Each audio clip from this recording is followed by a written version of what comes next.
Hi everyone. We are going to look at accounting terminology in this particular video. So some of the words and some of the terminology that you need to understand as far as accounting is concerned, this is information that will be tested on. This is also information that you will see on the final exam as well. So it is very, very important that you understand this terminology and what all of these words actually stand for and what they all mean.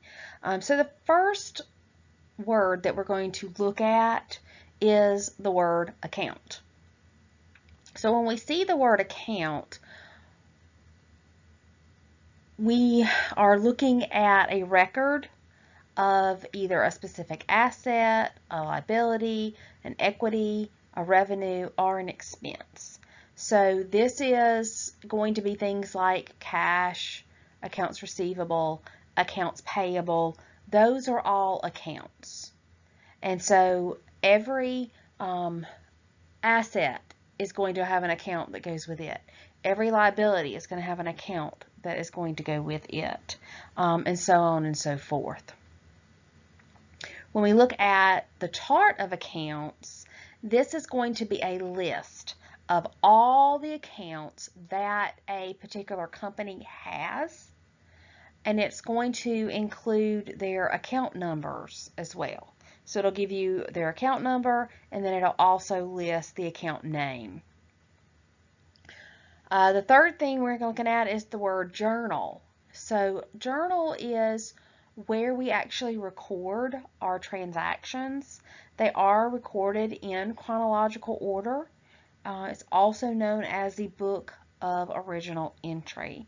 So whenever we go in and we have a transaction that has monetary value in it, we would then have to go in and record that transaction in the journal. The act of actually recording this in the journal would be what we call journalizing.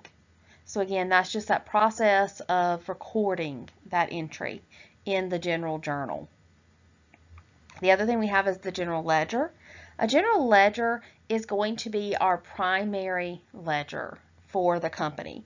It is going to include all of the company's accounts. And it also is going to be where we keep track of the balance for all of the company's accounts. When we look at putting information into the journal, we have to then, after we've journalized these particular entries, what we would do is we would post these entries to that general journal. And posting is where we take and copy the information that we find in our journal over to our ledger. We then get to trial balance. A trial balance is also a listing of all of the ledger accounts, but it's going to list the balance with it. So you would list the account and then you would list the actual balance with it. And then the last one on this page is our T account. So a T account is a tool that we use to learn about debits and credits. If we have small transactions, if we're looking at adjusting entries and items like that, we actually would be going in and we could use a T account. And the reason it's called a T account is because it just looks like a capital T. And so that is what the actual T account looks like. As we go into the next slide, we are going to be looking at different things that we're going to call like a debit. And so we would have a debit side to this T account, and then we would also have a credit side to this particular T account that we would actually put this information into. So when I said we had a debit side, I said we have the credit side. If we go back and we look at this T account, what we're going to find is that our debits are actually going to be on that left side. And so the definition for debit is simply left. When we look at the other side, we said that the credits were going to be here on the right side. And so the definition for the word credit is simply right. So debit just means left, credit just means right. The other things that we have to learn and that we have to know about is our normal balances. So our normal balances is how an account is actually increased. And so the way that we actually increase an account is going to be on the debit side, or it could be on that credit side.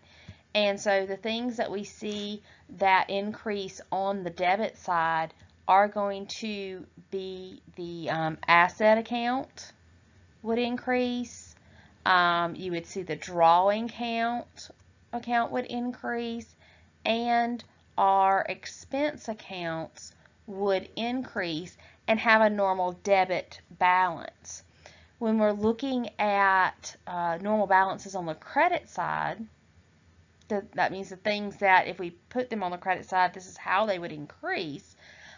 They include items such as the liabilities, our capital accounts, our owner's equity capital account, as well as our revenue accounts. So this is kind of what we're going to be looking at, and we will go into more detail about that, but those are our normal balances, which again is how we would increase that particular account.